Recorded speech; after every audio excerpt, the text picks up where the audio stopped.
Hi welcome to Parnika maths AP inter మ్యాథ్స్లో ఈరోజు ఒక కొత్త చాప్టర్ స్టార్ట్ చేయబోతున్నాం 10th చాప్టర్ కోనిక్ సెక్షన్స్.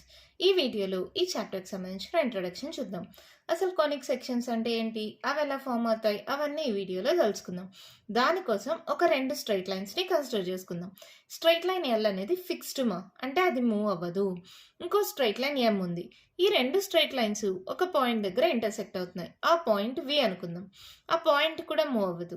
మరి ఎం మాత్రం రొటేట్ అవుతుంది. ఫస్ట్లో వీటి మధ్య ఆల్ఫా యాంగిల్ ఉందనుకుందాం. తర్వాత ఇది ఇలా రొటేట్ అవుతూ వచ్చి ఇది ఇలా రొటేట్ అవుతూ వెళ్ళి ఈ లైన్ అనేది ఇక్కడికి వచ్చింది అనుకుందాం. ఈ లైన్ ఎం అనేది ఇక్కడికి వచ్చింది. యాంగిల్ సేమ్ ఇక్కడ ఎంత ఉందో ఇక్కడ కూడా ఆల్ఫా అనే యాంగిలే ఉందనుకుందాం. ఇక్కడ చూడండి, ఇది ఎలా ఉంది, ఒక షేప్ ఆఫ్ ఏ కోన్. కింద కూడా చూడండి, this is also a shape of A cone కదా. అర్థమవుతుందా? ఒక చిన్న ఎగ్జాంపుల్ ద్వారా చూడండి. ఇది ఒక స్ట్రైట్ లైన్ ఎల్ ఫిక్స్డ్, ఇక్కడ ఇది స్ట్రైట్ లైన్ ఎం అనుకోండి. ఈ పాయింట్ అనేది ఫిక్స్డ్. ఇక్కడ నేను ఏం చేస్తున్నా, ఈ వీటి మధ్యలో యాంగిల్ ఆల్ఫా. ఇప్పుడు పాయింట్ మూవ్ అవ్వదు, కింద స్ట్రైట్ లైన్ ఎల్ మూవ్ అవ్వదు, పైనది మాత్రం మూవ్ అవుతుంది. మళ్ళీ వీటి మధ్య యాంగిల్ ఆల్ఫానే ఉంది, కానీ ఇక్కడ నుంచి ఇక్కడ దాకా మూవ్ అయింది. అవునా? క్లియర్గా చెప్పాలంటే ఇలా మూవ్ అయింది, ఇక్కడ ఉండింది, తర్వాత ఇక్కడికి మూవ్ అయింది. కింద కూడా సేమ్ అలాగే కదా. అంటే ఇది ఏ ఫామ్లో ఉందేమో, షేప్ ఆఫ్ ఏ కోన్. ఇక్కడ ఇదొక రైట్ సర్క్యులర్ కోన్, కింద కూడా ఉంటుంది కదా, ఇదొక రైట్ సర్క్యులర్ కోన్. రెండు రైట్ సర్క్యులర్ కోన్స్ ఫామ్ అయ్యాయి, ఇదొకటి ఇదొకటి. అవునా? సో అది ఎలా ఉంటుందో మీకు టెక్స్ట్ బుక్లో చూపిస్తున్నా చూడండి. ఇలా రెండు కోన్స్ ఫామ్ అవుతాయి. పైన ఉండేదాన్ని అప్పర్ నాపీ అంటారు, కింద ఉండేదాన్ని లోయర్ నాపీ అంటారు. ఇక్కడ ఏదైతే ఫిక్స్డ్ స్ట్రైట్ లైన్ ఉందో ఇందాక చూపించినట్టు ఆ ఫిక్స్డ్ స్ట్రైట్ లైన్ ని యాక్సిస్ అంటారు. ఈ ఎం అనేది ఉంది కదా, ఇది మూవ్ అవుతూ ఉంటుంది అని చెప్పాం కదా, దాన్ని జనరేటర్ అంటాము. ఈ రెండు ఇంటర్సెక్ట్ అయ్యే పాయింట్ ఉంది కదా, వి అని డినోట్ చేసామే, దీన్ని వర్టెక్స్ అంటాము. ఏమంటాం? Vertex. Axis, generator, vertex, upper nappy, lower nappy. So ఒక కోన్, రెండు కోన్స్ ఫామ్ అయ్యాయి. దీన్ని ఏదైనా ఒక ప్లేన్ ఇలా ఇంటర్సెక్ట్ అయితే దీన్ని కోనిక్ సెక్షన్ అంటాం. ఈ కోన్స్ ని ఒక ప్లేన్ ఇలా ఇంటర్సెక్ట్ చేస్తే దీన్ని ఏమంటాం? కోనిక్ సెక్షన్ అంటాం. మరి ఇక్కడ ఈ ప్లేన్ కి ఈ వర్టికల్ లైన్ కి ఫామ్ అయ్యే మధ్యలో యాంగిల్ ని బీటా అనుకుంటున్నాం. ఇక్కడ ఒక ప్లేన్ ఉంది మా, ఇలా మూవ్ అవుతుంది, ఇది కోను. ఆల్రెడీ రెండు కోన్స్ ఫామ్ అయిపోయాయి, దాంట్లోకి ఇలా ఒక ప్లేన్ ఇంటర్సెక్ట్ అవుతుంది. ప్లేన్ కి ఈ వర్టికల్ లైన్ కి మధ్యలో ఉండే యాంగిల్ బీటా. ఇప్పుడు ఇలా ఇంటర్సెక్ట్ అవ్వడం వల్ల డిఫరెంట్ గా ఫామ్ అవుతాయి మా. అవేంటో మీరే చూడండి. ప్లేన్ కి ఇప్పుడు బీటా అనే యాంగిల్ వచ్చి 90 degrees, అంటే ఇలా స్ట్రైట్ గా ఇంటర్సెక్ట్ అయింది అనుకోండి. కోన్స్ కి యాంగిల్ 90 degrees అయితే, బీటా ఈక్వల్స్ టు 90 degrees అయితే ఇక్కడ ఒక సర్కిల్ ఫామ్ అవుతుంది. ఏం ఫామ్ అవుతుంది? సర్కిల్. అలా కాకుండా ప్లేన్ కొంచెం ఇలా క్రాస్ గా ఇలా ఇంటర్సెక్ట్ అయింది అనుకో కోనిక్ సెక్షన్ ని, అప్పుడు ఫామ్ అయ్యేది వచ్చి ఎలిప్స్. ఏం ఫామ్ అవుతుంది? ఎలిప్స్. ఇదేంటిది? సర్కిల్. ఇది కొంచెం క్రాస్ గా ఉండి ఇలా షేప్ వస్తుంది కదా, దీన్ని ఏమంటా? ఎలిప్స్. తర్వాత అలా కాకుండా ఇక్కడ యాంగిల్ ఆల్ఫా ఉంది కదమ్మా, ఈ ఆల్ఫా ఈ యాంగిల్ బీటా ఈ రెండు ఈక్వల్ అయిపోయాయి అనుకోండి, ఆల్ఫా బీటా, అప్పుడు మనకు ఫామ్ అయ్యేది వచ్చి పారాబోలా. దీన్ని ఏమంటారు? పారాబోలా. అలా కాకుండా ఇక్కడ మీరు గమనించారంటే ప్లేన్ అనేది ఉంటే అప్పర్ నాపీలో ఉంటుంది లేదా లోయర్ నాపీలో ఉంటుంది. చూడండి, మొత్తం అప్పర్ నాపీలో ఉంది, ఇక్కడ అప్పర్ నాపీ, ఇక్కడ అప్పర్ నాపీలో ఉంది, లేదా అదే ప్లేన్ అనేది లోయర్ నాపీలో కూడా ఉండొచ్చు. అవునా? ఇక్కడ మాత్రం అప్పర్ నాపీలో లోయర్ నాపీలో రెండిట్లో ఇంటర్సెక్ట్ అవుతుంది ప్లేన్ అనేది.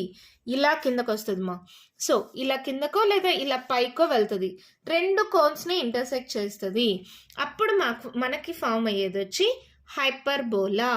చూడండి, ఇదొక షేప్, ఇక్కడ ఇదొక షేప్, రెండు యూలు ఉంటాయి. ఓకేనా? సో ఇదేమంటా? హైపర్బోలా. ఇప్పుడు కోనిక్ సెక్షన్స్ లో మనం టైప్స్ నేర్చుకున్నాం. ఏమేమవి? First, beta equals to 90 degrees అయితే the section is a circle. ఒకవేళ alpha less than beta less than 90 degrees అయితే ఏం ఫామ్ అవుతుంది? ఎలిప్స్. తర్వాత థర్డ్ వన్ ఏంటి? Alpha equals to beta. అలాంటప్పుడు ఏం ఫామ్ అవుతుంది? పారాబోలా. లేదంటే ఇంకా ఏం నేర్చుకున్నామో? 0 less than equals to beta less than alpha. అంటే ఆ ప్లేన్ని రెండు కోన్స్కి ఇంటర్సెక్ట్ అవుతూ వస్తుంది. అప్పుడు ఏం ఫామ్ అవుతుంది? హైపర్బోలా. ఈ 4 types: circle, ellipse, parabola, hyperbola. దేనికి ఏమేం కండిషన్స్? ఓకేనా? చూడండి, ఇది సర్కిల్, ఇలా క్రాస్గా ఉంటుంది. అది మీకు ఇక్కడ క్లియర్గా చెప్పకపోయినా ఎలిప్స్ షేప్స్ వచ్చేటప్పుడు తెలుస్తుంది మా. సో ఇది ఎలిప్స్. ఇక్కడ చూడండి, ఇది పారాబోలా. ఇక్కడ కూడా రెండు యూ షేపుల్లో ఉంటాయి, రెండు ఉంటాయి. ఇది హైపర్బోలా. ఓకేనా? ఇక్కడ దాకా అర్థమైందా? నెక్స్ట్ టాపిక్ వచ్చి డీజనరేటెడ్ కోనిక్ సెక్షన్స్. అంటే ఏంటంటే ఇప్పుడు దాకా ప్లేన్ అనేది ఎక్కడ ఇంటర్సెక్ట్ అయింది మనకి? అప్పర్ నాపి కానీ లోయర్ నాపి కానీ. అలా కాకుండా వర్టెక్స్ దగ్గర ఇంటర్సెక్ట్ అయితే ఎలా వస్తుంది? ఈ ఫిగర్స్ మళ్ళీ డ్రా చేయడం ఎందుకని నేను టెక్స్ట్ బుక్లో చూపించేస్తున్నామా. అది మనం డ్రా చేస్తే ఇంత పర్ఫెక్ట్గా డ్రా చేయలేం కదా, అందుకని. ఇక్కడ చూడండి, ఇప్పుడు దాకా ఏంటి? అప్పర్ నాపి కానీ లోయర్ నాపి కానీ ప్లేన్ ఇంటర్సెక్ట్ అవుతుంది. అలా కాకుండా కరెక్ట్గా వర్టెక్స్ దగ్గర ఇంటర్సెక్ట్ అయితే అప్పుడు ఏమవుతుంది మా? ఒక పాయింట్ ఫామ్ అవుతుంది. ఏమవుతుంది? ఒక పాయింట్ ఫామ్ అవుతుంది.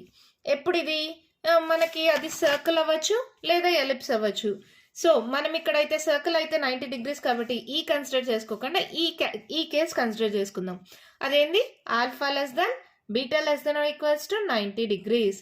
ఇలా ఉన్నప్పుడు ప్లేన్ అనేది వర్టెక్స్ దగ్గర కానీ ఇంటర్సెక్ట్ అయితే ఏమవుతుంది? అప్పుడు ఒక పాయింట్ ఫామ్ అవుతుంది. అవునా? నెక్స్ట్ అదే కానీ నెక్స్ట్ కేసు ఉంది కదా, ఆల్ఫా ఈక్వల్స్ టు బీటా అయితే మనకి ఇక్కడ ఏం ఫామ్ అయింది? పారాబోలా ఫామ్ అయింది. అదే వర్టెక్స్ దగ్గర ఆల్ఫా ఈక్వల్స్ టు బీటా అయితే ఆ పారాబోలా అనేది డీజనరేట్ అయిపోయి మనకు ఈ స్ట్రైట్ లైన్ ఫామ్ అవుతుంది. ఏం ఫామ్ అవుతుంది? Straight line. Alpha equals to beta అయినప్పుడు అది డీజనరేట్ అయిపోతే వర్టెక్స్ దగ్గర ఖచ్చితంగా ప్లేన్ అనేది మూవ్ అయితే మనకి ఏం ఫామ్ అవుతుంది? స్ట్రైట్ లైన్ ఫామ్ అవుతుంది. అదే నెక్స్ట్ మనం థర్డ్ కండిషన్ చూసాం కదా, 0 less than equals to beta less than alpha అని. ఏంటది? హైపర్బోలా. అది కానీ డీజనరేట్ అయిపోతే అంటే వర్టెక్స్ దగ్గర నుంచి కరెక్ట్గా మూవ్ అయితే రెండు pair of straight lines form అవుతాయి. ఏం ఫామ్ అవుతాయి? రెండు pair of straight lines form అవుతాయి. అది రెండు కేసెస్ ఉంటాయి మళ్ళీ పెయిర్ ఆఫ్ స్ట్రైట్ లైన్స్కి. 0 equals to beta less than alpha అయితే ఇలా ఉంటుంది, లేదా 0 less than beta less than alpha అయితే ఇలా ఉంటుంది. గ్రాఫ్స్కి కొంచెం డిఫరెన్స్ ఉంటుంది. ఓకేనమ్మా? అంటే ఈ కోనిక్ సెక్షన్స్ అనేది మనకి ఏమేమి ఉంటాయి దీంట్లో types? Circle, ellipse, parabola, hyperbola. వాటి గురించి మనం నేర్చుకుంటాం సెక్షన్స్లో. ఫస్ట్ వన్ వచ్చి సర్కిల్ మా. అసలు సర్కిల్ అంటే ఏంటి? ఒక ఫిక్స్డ్ పాయింట్ ఉంటుంది, ఒక ఫిక్స్డ్ డిస్టెన్స్ ఉంటుంది. అలాంటప్పుడు ఈ డిస్టెన్స్ చేంజ్ అవ్వదు. ఇలా మూవ్ చేసుకుంటూ వస్తే ఇలా పాయింట్స్ అన్నిటినీ జాయిన్ చేస్తే మనకు ఫామ్ అయ్యేదే సర్కిల్. క్లియర్గా చెప్పాలంటే ఇది ఫిక్స్డ్ పాయింట్ అనుకుందాం, ఇది ఫిక్స్డ్ పాయింట్ అనుకుందాం, ఇది ఫిక్స్డ్ డిస్టెన్స్ అనుకుందాం. చూడండి, ఇలా మూవ్ చేసుకుంటూ రండి, ఏం ఫామ్ అయిందమ్మా? మనకి సర్కిల్ ఫామ్ అవుతుంది. సో సర్కిల్కి డెఫినేషన్ ఎలా రాస్తాం? A circle is the set of all points in a plane that are equidistance from a fixed point in the plane. Equidistance fixed point. ఈ ఫిక్స్డ్ పాయింట్ని సెంటర్ అంటాం, ఈ డిస్టెన్స్ని రేడియస్ అంటాం. ఏమంటాం? Radius. The fixed point is called centre. Distance from the center to a point on the circle is called radius. ఓకేనా? ఒకవేళ centre అనేది h, k అని అనుకుందాం, రేడియస్ r అనుకుందాం. ఈ పాయింట్ చూడండి, ఇక్కడ ఉండొచ్చు, లేదా ఇక్కడ ఉండొచ్చు, ఇక్కడ ఉండొచ్చు, ఇక్కడ ఉండొచ్చు, ఎక్కడైనా ఉండొచ్చు. ఆ పాయింట్ని x, y అనుకుందాం. అప్పుడు ఈక్వేషన్ ఆఫ్ ఎ సర్కిల్ ఏమవుతుందంటే x - h whole square plus y - k whole square equals to r square. మరి ఇది ఎలా వచ్చింది? రెండు పాయింట్స్ మధ్య డిస్టెన్స్ మా. ఇప్పుడు ఒక పాయింట్ x, y, ఇంకో పాయింట్ h, k ఇలా ఉంది అనుకుందాం. ఓకేనా? ఇప్పుడు ఇది x2, y2 అనుకోండి, ఇది x1, y1 అనుకోండి, సారీ x1, y1 అనుకోండి. డిస్టెన్స్కి ఫార్ములా ఏంటి? x2 - x1 whole square, y2 - y1 whole square. అవునా? ఈ డిస్టెన్స్ ఏంటి? ఫిక్స్డ్ కదా, radius. So R equals to X minus H whole square plus why minus K whole square. ఈ root అనేది ఇటు సైడ్కి పంపిస్తే స్క్వేర్ అయిపోయింది. So equation of a circle ఏమైంది? X minus H whole square plus why minus K whole square equals to are square. ఎలా వచ్చిందో అర్థమైందా? రెండు పాయింట్స్ మధ్య డిస్టెన్స్ ఫార్ములా తెలుసు కదా, మళ్ళీ రాయాలా? Distance formula root of x2 minus x1 whole square plus y2 minus y1 whole square. ఇక్కడ ఒక పాయింట్ x కమకే, ఇంకో పాయింట్ వచ్చి h కమకే, డిస్టెన్స్ వచ్చి రేడియస్ r. అలా సబ్స్టిట్యూట్ చేస్తే ఈక్వేషన్ ఆఫ్ ఎ సర్కిల్ వచ్చింది. ఓకేనా? మరి దీని బేస్డ్ పైన ఒక రెండు ఎగ్జాంపుల్ ప్రాబ్లమ్స్ చూద్దామా? నెక్స్ట్ వీడియోలో ఎక్సర్సైజ్ ప్రాబ్లమ్ సాల్వ్ చేద్దాం. ఓకేనా? ఎగ్జాంపుల్ 1 క్వశ్చన్ చూడండి ఏమి ఇచ్చారు. Find an equation of the circle with centre 0,0 and radius r. ఇప్పుడే నేర్చుకున్నాం కదా ఈక్వేషన్ ఆఫ్ ఎ సర్కిల్ ఏంటి? X minus H whole square plus why minus K whole square equals to are square. ఇక్కడ h k అనేది centre, అవునా? So equation of a circle is x minus h whole square plus y minus k whole square is equals to r square. Centre అన్నారు కాబట్టి HK అనుకోండి, radius అలాగో are ఉంది. Substitute చేయండి. X minus H అంటే 0 plus why minus k అంటే 0 whole square equals to are square. So ఏమవుతుంది? 0 కాబట్టి ఎక్స్ స్క్వేర్ ప్లస్ ఇది కూడా 0 కాబట్టి y square equals to are square. Equation of a circle వచ్చేసింది. అంతేమా, హెచ్ కమా కే ప్లస్లో 0 0 సబ్స్టిట్యూట్ చేస్తే సరిపోయింది. కాబట్టి ఇది డైరెక్ట్గా ఫార్ములాలకు కూడా వాడతామా. Equation of a circle with centre origin is అంటే X square plus why square equals to are square. ఇది డైరెక్ట్గా ఫార్ములాగా యూస్ చేసుకోవచ్చు. ఓకేనా? నెక్స్ట్ అర్థమైంది కదా, జస్ట్ సబ్స్టిట్యూషన్ అంతే. Find the equation of the circle with centre and radius. Centre అంటే హెచ్కే, రేడియస్ అంటే R. Equation of a circle ఏంటి? X minus H whole square plus why minus K whole square is equals to are square. So X minus H ఎంత? -3 whole square plus why minus K ఎంత? 2 whole square, R ఎంత? 4 square. So ఇదేమవుతుంది? X minus into minus plus 3 whole square plus why minus 2 whole square equals to 4 square 16. ఇక్కడ మీ text బుక్లో అయితే ఇక్కడ దాకే ఉంది answer. ఒక్కవేళ దీన్ని సాల్వ్ చేయాలంటే ఎలా అవుతుందో కూడా చెప్తా, ఎందుకంటే నెక్స్ట్ ప్రాబ్లంకి యూస్ అవుతుంది. A plus B whole square మా. సో ఏమవుతుంది? ఫార్ములా తెలుసు కదా, A square plus 2ab plus B square. So ఇదేమవుతుంది? X square plus 3 2 6x plus B square అంటే 3 స్క్వేర్ 9. ఇది Y square plus 2 square 4 A minus B whole square మా. A square minus 2ab plus B square minus 2 4y. ఈ plus 16 ఇటు సైడ్కి వస్తే -16 equals to 0. దీన్ని solve చేస్తే ఎక్స్ స్క్వేర్ ఆర్డర్లో రాస్తున్నా plus why square plus 6x minus 4y. 16లో 9 మైనస్ చేయండి, ఎంత? 6 + 1 7. పెద్ద నెంబర్ సింబల్ -7 ఈక్వల్స్ టు 0. ఎందుకు చెప్పానా మీకు నెక్స్ట్ ప్రాబ్లం కోసం అర్థమవుతుంది. జస్ట్ సాల్వ్ చేశాను అంతే. ఇక్కడ a plus B whole square, ఇక్కడ a minus B whole square formula use చేసాం, సాల్వ్ చేసాం. ఓకేనా? మరి నెక్స్ట్ ఎగ్జాంపుల్ 3 క్వశ్చన్ చూడండి ఏమి ఇచ్చారు. సెంటర్ రేడియస్ కనుక్కోవాలి. ఇప్పుడు దాకా ఏంటి? ఈక్వేషన్ ఆఫ్ ఎ సర్కిల్ కనుక్కోవాలి, సెంటర్ రేడియస్ వాళ్ళు ఇచ్చేసారు. ఇప్పుడు రివర్స్, సెంటర్ రేడియస్ మనం కనుక్కోవాలి, ఈక్వేషన్ ఆఫ్ ఎ సర్కిల్ ఇచ్చారు. ఏమి ఇచ్చారు? X square plus why square plus 8x plus 10y minus 8 equals to 0. అవునా? ఇలా ఇచ్చినప్పుడు మీరు గమనించండి, అంటే ఈ ఫార్ములా ఇచ్చారు, ఇది ఇలా కన్వర్ట్ చేసుకుంటూ a plus B whole square కానీ a minus B whole square మోడల్లో కానీ పంపిస్తే అప్పుడు ఇది x minus H whole square plus why minus K whole square equals to are square మోడల్లో వస్తుంది. అవునా? దానికోసం కన్వర్ట్ చేయడానికి ఎక్స్ టర్మ్స్ ఉన్నాయి కదా, ఆ రెండు కలిపి ఒక బ్రాకెట్లో రాసుకోండి. X square plus 8x. మళ్ళీ వై టర్మ్స్ ఉన్నాయి కదా, ఆ రెండు ఒక బ్రాకెట్లో రాసుకోండి. Y square plus 10y. ఈ కాన్స్టెంట్ ఉంది కదా, ఇటు సైడ్కి పంపించేసండి. -8 అంటే ఇటు సైడ్కి వస్తే +8 అయింది. అవునా? ఇందాక చెప్పినట్టు a square plus 2ab plus B square అంటే a plus B whole square. అవునా? ఇక్కడ ఏ ప్లేస్లో ఎక్స్ ఉంది, x whole square 2 into a అంటే ఇక్కడ ఎక్స్.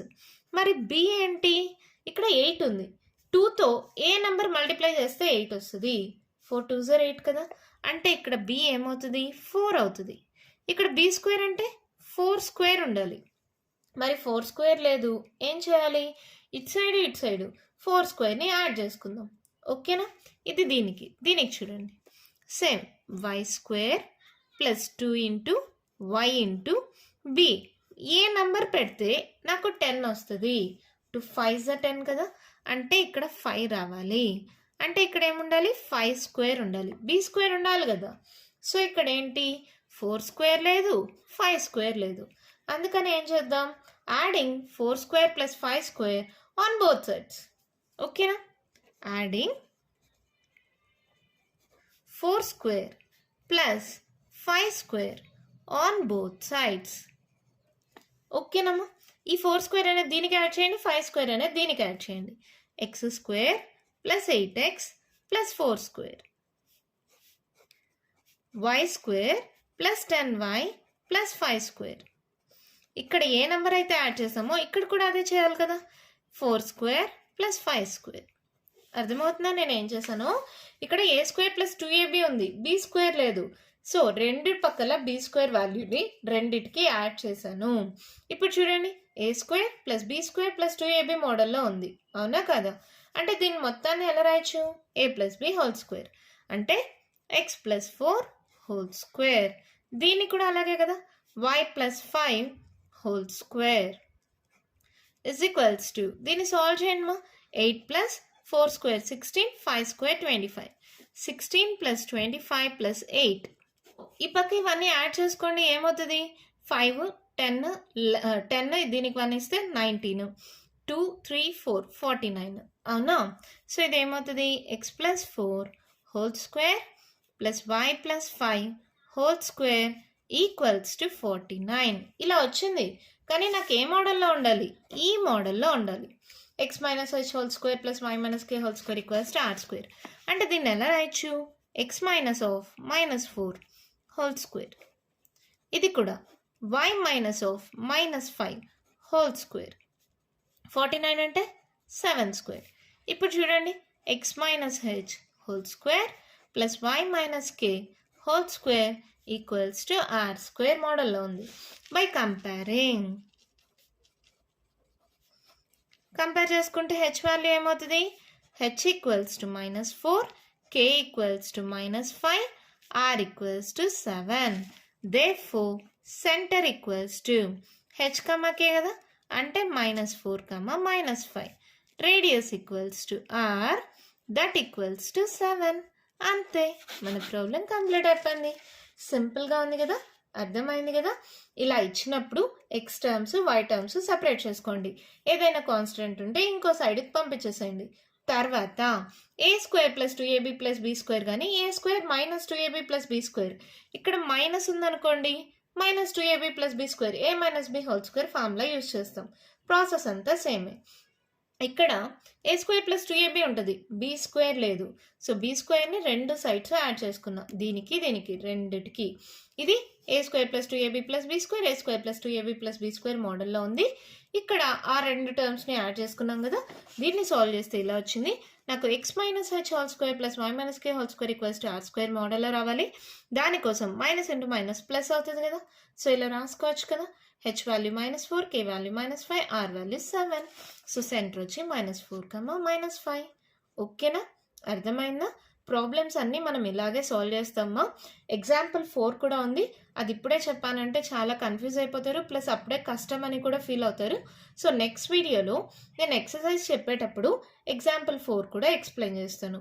ఓకేనా, ఈ వీడియోలో నేను చెప్పిందంతా మీకు డౌట్ ఏం లేకుండా క్లారిటీగా అర్థమైందా. మీకు ఇంకా ఏమైనా డౌట్స్ ఉంటే కామెంట్ బాక్స్లో అడగండి. నెక్స్ట్ వీడియోలో మనం ఎక్సర్సైజ్ 10 ఇయర్స్ స్టార్ట్ చేద్దాం. మీకు కానీ ఈ వీడియో నచ్చినట్టయితే లైక్ చేయండి, షేర్ చేయండి, నా ఛానల్ని సబ్స్క్రైబ్ చేసుకోండి. Thank you.